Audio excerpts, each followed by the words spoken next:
सत्ताको तर मारेकाहरू बालेनको रडारमा, अनुसन्धानको घेरामा भ्रष्टाचारीदेखि जिउँदै मान्छे जलाउनेसम्म खुल्दै ललिता निवासदेखि पतञ्जलि जग्गा काण्डका फाइलहरू। मधेसको भरोसा बालेनबाट किन टुट्दैछ?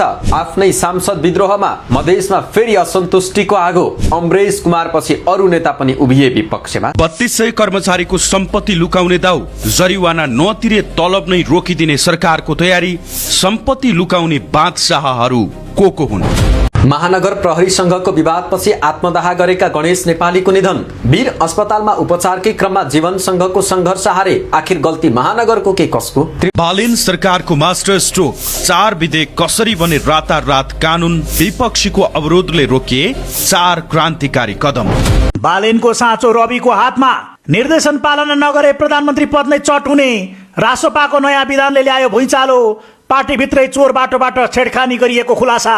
100 दिनमै चमत्कारिक छलाङ। बालेनको एक्सन र रविको कूटनीतिले बदल्दैछ देशको मुहार। नयाँ दिल्लीमा रविको भव्य स्वागतदेखि सिंहदरबारमा बालेनको कठोर शासन। प्रधानमन्त्री बालेन र गृहमन्त्री सुदनमाथि ट्राफिक नियम उल्लङ्घनको आरोप। ज्ञानेन्द्र शाहीले मागे कारबाही।